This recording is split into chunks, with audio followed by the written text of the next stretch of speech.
اس وقت مہنگائی اور آمدنی کے کم ہونے کی وجہ سے سروائیو کرنا، جس کو گزارا کرنا، یہ بڑا مشکل ہوتا جا رہا ہے. بعد ایک آدمی کا ایک لیونگ انداز، رہنے کا ایک اپنا ایک معیار ہوتا ہے، انداز ہوتا ہے، اور موجودہ دور میں اپنے اس انداز کو باقی رکھ کر چلنا، کیونکہ سوسائٹی میں بھی رہنا ہے اور یہ ساری چیزیں ہوتی ہیں. آپ کیا کہتے ہیں کہ اتنی مہنگائی میں اور کم آمدنی میں ایک کیسے بندہ اپنا گزارا کرے گا؟ اب اس میں یہ کیا آمدنی اور اخراجات میں توازن برقرار رکھے کہ اب بعض اوقات کیا ہوتا ہے کماتے کم ہیں اور خرچہ زیادہ کرتے ہیں، اور مہینہ پورا ہونے سے پہلے ہی حساب کتاب پورا کر کے اب پھر وہ قرضے مانگتے پھرتے، ادھار سامان لینا شروع کرتے، پھر تنخواہ ملتی ہے تو پھر وہ اس کو پیمنٹ کرنا یا پھر اس کو ٹال مٹول کر کے وہ جھگڑے کرنا. تو اگر خوراک میں اور رہنے سہنے کے انداز میں کچھ فرق کرنا چاہیے کہ کم خرچ میں پیٹ کیسے بھرے، اس پر بندہ غور کرے. ہمارے بزرگوں کے تو واقعات ہے کہ روٹی پانی سے کھا لیتے تھے تو اس طرح بھی پیٹ بھر جاتا. چلو تو ہم یہ اتنی زیادہ ریاضتیں نہ بھی کر سکیں تو کم از کم سادہ غذا، اور سادہ غذا کس کو بولتے ہیں میرے خیال میں یہ سب سمجھتے ہوں گے. اس طرح کا اگر کریں گے تو خرچہ بچے گا اور کم خرچ میں گھر چلے گا اور خودداری برقرار رہے گی. قرض داریوں میں بھی نہیں پڑیں گے کہ بلا کسی سخت ضرورت قرض لینا بھی نہیں چاہیے کہ یہ مطلب بڑی آزمائش کا کام ہے. فرمان مصطفیٰ صلی اللہ علیہ وسلم قرض دین کا عیب ہے. حوالہ تاریخ دمشق لابن عساکر جلد 56 پیج نمبر 523. بزرگان دین فرماتے ہیں قرض کا ٹینشن عقل کو خراب کر دیتا ہے. حوالہ مرآت جلد 4 بالتصرف. تو یوں مطلب ہے کہ قرض کی وجہ سے پھر جو نیند اڑتی ہے، ٹینشن ہوتا ہے، مطلب بعض اوقات قرض کی وجہ سے دل بھی فیل ہو جاتے ہوں گے اور کیا کیا بیماریاں گھر کر جاتی ہوں گی کہ چاروں طرف اندھیرا، کہ قرضہ اتنا لے لیا کہ اب کوئی قرض بھی نہیں دے رہا اور بھرنے کے کوئی دور دور تک اسباب نظر نہیں آ رہے. تو شاہی خرچے والے جو ہیں یا اڑاؤ خرچ جو ہوتے ہیں کہلاتے ہیں، جو یہ مطلب غور کریں. اور مینجمنٹ جب تک مینج نہیں کریں گے نا اپنی آمدنی اور اخراجات کو، جب تک آپ کامیاب نہیں ہوں گے. مطلب جتنی محاورہ ہے کہ جتنی چادر ہے بندہ اتنا ہی پاؤں پھیلائے. تو صحابی ابن صحابی حضرت عبداللہ ابن عمر رضی اللہ عنہما فرماتے ہیں، فرمایا رسول اللہ صلی اللہ علیہ وسلم نے خرچ میں میانہ روی آدھی زندگی ہے، نہ درمیانہ درجہ. اور حضرت مفتی احمد یار خان رحمۃ اللہ علیہ فرماتے ہیں خوشحالی کا دار و مدار دو چیزوں پر ہے، کمانا، خرچ کرنا. مگر ان دونوں میں خرچ کرنا بہت ہی کمال ہے.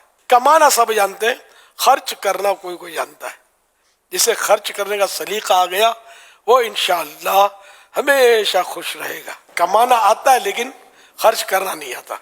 یہ بس وہ نہ کرنے کا خرچہ جہاں نہیں ہوتا وہاں بھی کرتے ہوتے. میں یہ بھی مشورہ دوں گا جو ایوریج فیملیز جو اس وقت سن رہی ہیں کہ آپ ہر تیسرے چوتھے مہینے اپنے بجٹ کو بیٹھ کر ڈسکس کیا کریں، کیونکہ 2-3 مہینوں میں نا کچھ ایکسٹرا چیزیں آنا شروع ہو جاتی ہیں. کچن کی ایکسٹرا آئٹم آنا شروع ہو جاتی ہیں، باتھ روم کے آئٹم آنا شروع ہو جاتی ہیں، کوئی صاف صفائی کی ایکسٹرا آئٹم آنا شروع ہو جاتی ہیں. اگر آپ ہر تیسرے چوتھے مہینے بیٹھ جائیں گے نا کہ یار بجٹ کو آپ نے ڈسکس کریں اور جیسی آمدنی اس کے مطابق کریں تاکہ کچھ ہلکی پھلکی سیونگ ہو کہ کل کو بیماری ہو، پریشانی ہو، اللہ نہ کرے کوئی حادثہ ہو گیا تو پھر کسی سے قرضہ وغیرہ مانگنا نہ پڑے. آگے پیچھے کوئی 2-4 ایسے پیسے پڑے ہوئے ہوں کہ خدا نہ کہتا بچے کو چوٹ لگے اور پھر آپ نے بولے کہ یار ابھی 2-5 ہزار ہی نہیں ہے کہ بچے کی پٹی کروا سکیں. تو یہ سیونگ ایریا بھی تھوڑا آپ کا چلتا رہے گا. تو 2-5-20% اگر ہو سکے تو کوئی سیونگ موڈ کی طرف بھی جائیں تاکہ کسی بھی پریشانی کے وقت مانگنا نہ پڑے کسی سے، اور اللہ کرے کہ ہم ایک اس طرح کی زندگی گزاریں. تو اس طرح کی کچھ اصولوں پر عمل کرنے کی کوشش کریں گے نا تو اور فیملی سپورٹ کرے ایک دوسرے کے ساتھ، اور فرمائشوں کو پروان نہ چڑھنے دیں، اور ضرورتوں کو جہاں بعضوں کا ضرورتیں پوری کرنے کے لیے ہوتا ہے. کہتے ہیں کہ انسان شروع میں ضرورت پوری کرنے کے لیے کماتا ہے، پھر سہولتوں کے لیے کماتا ہے، پھر آسائشوں کے لیے کماتا ہے، اور اس کی یہ لمٹ، یہ اس کی کوئی لمٹ نہیں ہے. بالکل. یہ جن کے ایک مہینہ پورا ہونے سے پہلے ختم ہو جاتا نا پیسہ، وہ سر جوڑ کے بیٹھے کہ آخر کیا وجہ ہے کہ یہ پورا کیوں نہیں پڑ رہا. تو یہ کئی خرچے ایسے ہوں گے کہ جس کو مائنس کر سکتے ہوں گے اور مائنس کر دیں تو پورا ہو جائے گا. ایک حدیث پاک میں جو خرچ میں میانہ روی کرے گا، بیلنس رکھے گا، وہ غریب نہ ہوگا. ایک اور حدیث پاک میں جو شخص اعتدال قائم رکھتا ہے، بیلنس قائم رکھتا ہے، اللہ پاک اسے مالدار بنا دیتا ہے. اور جو آدمی ضرورت سے زائد خرچ کرتا ہے، اللہ پاک اسے فقیر کر دیتا ہے. حوالہ کنز العمال جلد 2 صفحہ نمبر 22 حدیث نمبر 5434. جو آپ کو سن رہے ہیں نا ان میں مجھے ایک گمان ہے حضور کہ ایک تعداد شاید وہ ہوگی جو کہیں گے حضور 25 دفعہ بیٹھ گئے مگر 25,000 میں نہیں کر چل سکتا، ہمارے سامنے 5,000 روپے کرائے میں چلے گئے، یہ بجلی کا بل یہ آ گیا، بچے کے لیے دودھ بھی اس بار کم خریدا، گوشت تو دیکھا ہی کوئی نہیں ہے، مچھلی کا تو نام سنا ہے، مچھلی ہوتی ہے کوئی کہیں دعوتوں میں دیکھنے کو مل جاتی ہے.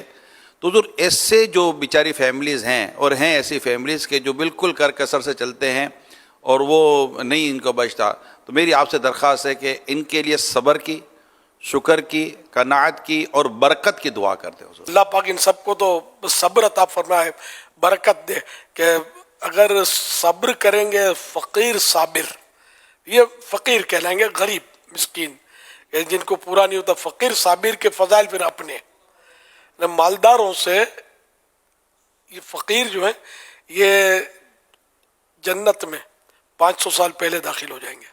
تو اب یہ کتنی بڑی بشارت ہے. صبر کریں. اب یہ صبر نہیں کرتے نا، مشکل ہے صبر نہیں، بلکہ وہ لاؤ پھر غلط ذریعے سے بھی مل گیا تو کسی کا دبانا پڑ گیا تو دبا بھی لیا، تو یہ پھر ان کے لیے نہیں ہے کوئی مطلب، یہ تو پھر گناہ گار ہے، امتحان ہے.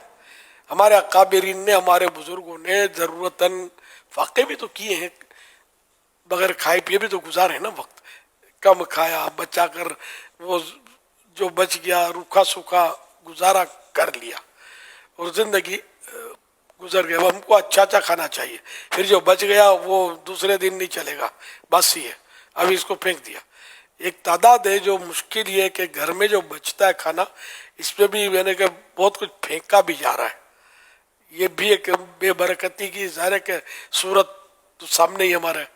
روٹیاں بچ گئیں وہ پھینک دیں گے، کھانا بچ گیا، سالن بچ گیا وہ پھینک دیں گے. تو انشاءاللہ کوشش کرتے رہیں گے، دعائیں بھی مانگتے رہیں گے، ورد و وظائف بھی ہوتے ہیں اس کے برکت کے لیے، انشاءاللہ ترکیب بن جائے گی.